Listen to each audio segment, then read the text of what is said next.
In 2005, the European Space Agency ESA will launch CryoSat, a new space mission to answer one of the most hotly debated questions amongst scientists and politicians: is global warming causing the polar ice caps to melt?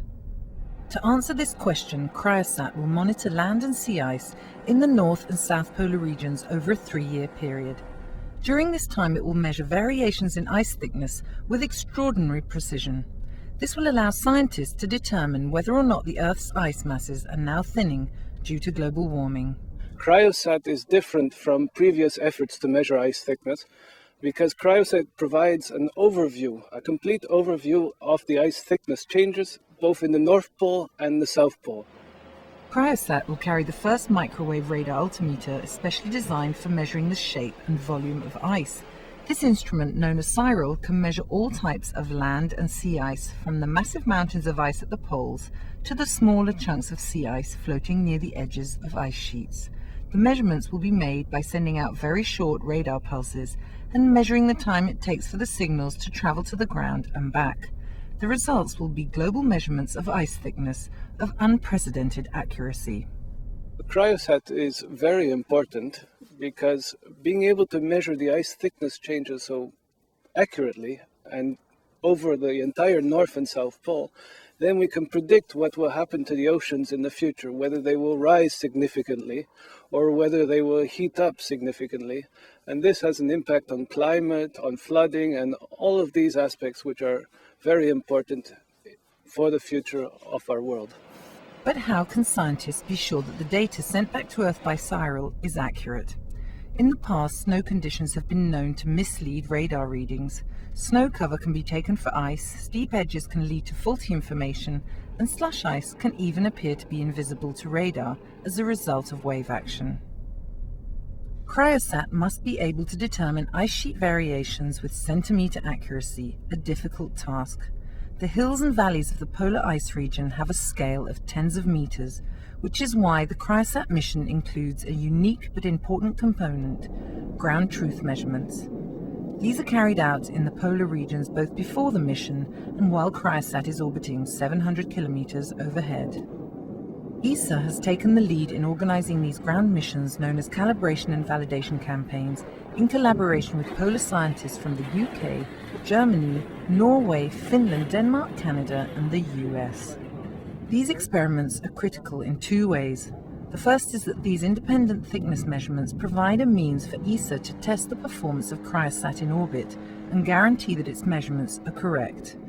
The second is that the results from the ground experiments will be used to correct the CryoSat data from small residual errors which arise due to the complexity and variability of natural ice surfaces. Because CryoSat is so far away and covers such a large area, it's not possible to compare the ground measurements on the ice directly with CryoSat readings. Instead, radar altimeter measurements made from an aircraft flying at a much lower altitude are used as a proxy for CryoSat.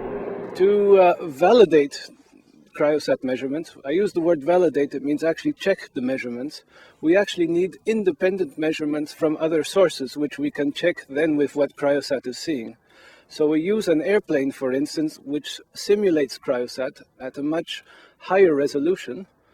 And then people on the ground who actually check what the ice is like on the ground, compare the ground measurements with the airplane measurements and the airplane measurements with CryoSat.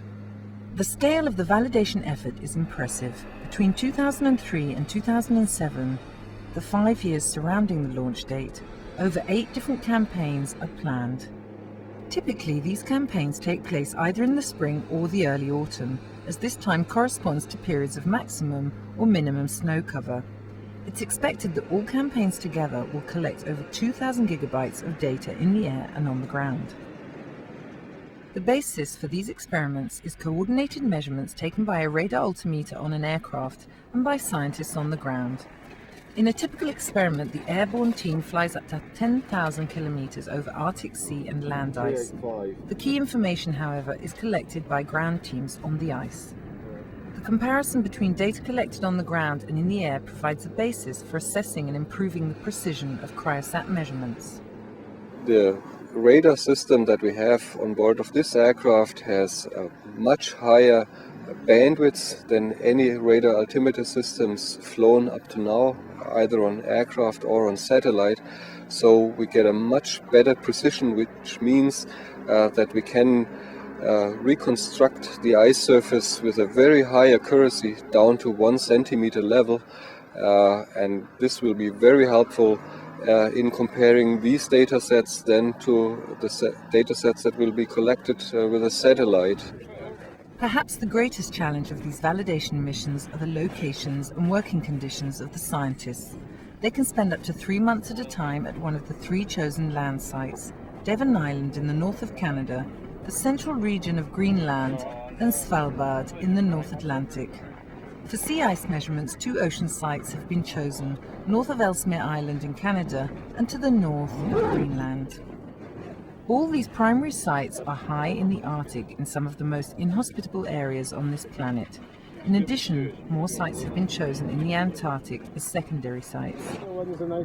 During the ground experiments, the ice thickness is monitored over several weeks, and the properties of snow and ice are carefully measured and logged. Critical measurements include assessing the properties of the snowpack near the surface using ice cores, snow pits, and other similar techniques. By later comparing these ground measurements to the airborne measurements, scientists will be able to calculate and correct for any errors that result from the influence of snow and ice conditions on CryoSat's radar pulses. It's important to have people here, because if you haven't got people on the ground, then we've actually got no idea what the snowpack conditions are actually like when the radar's going over on the plane and on the satellite. So without people in the field, you've got no way of understanding what the real snowpack properties are like, unless you've got people actually making measurements, digging snow pits, taking density profiles and so on. These ground measurements are also of interest to scientists outside the context of the CryoSat mission. For instance, the ice cores, which can be up to 20 meters deep, provide a historical overview of snow mass accumulation. Scientists analyze the cores to transform the changes in ice thickness observed by CryoSat into changes of ice mass, a key indicator of climate change. It's a real privilege to be involved in such a sort of important operation, which is basically trying to understand how ice sheets are changing over sort of large scales, on scales of the sort of Greenland and Antarctic ice sheet, which has always been very difficult to measure. So hopefully, by being here in the field and making these measurements, we can really help contribute to investigating how ice masses might respond to climate change.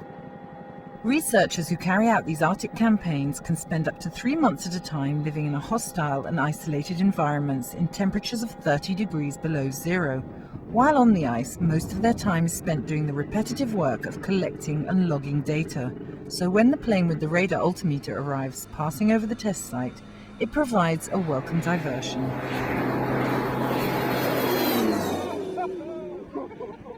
After each field experiment, the important job of analyzing the large amount of data collected in the field starts. Primarily, these analyses will provide ESA with the guarantee that the measurements by CryoSat are accurate. Perhaps more importantly, this validation work will ensure that the thickness of the Earth's polar ice can be determined with an unprecedented accuracy over a period as long as 3 years, the lifetime of CryoSat.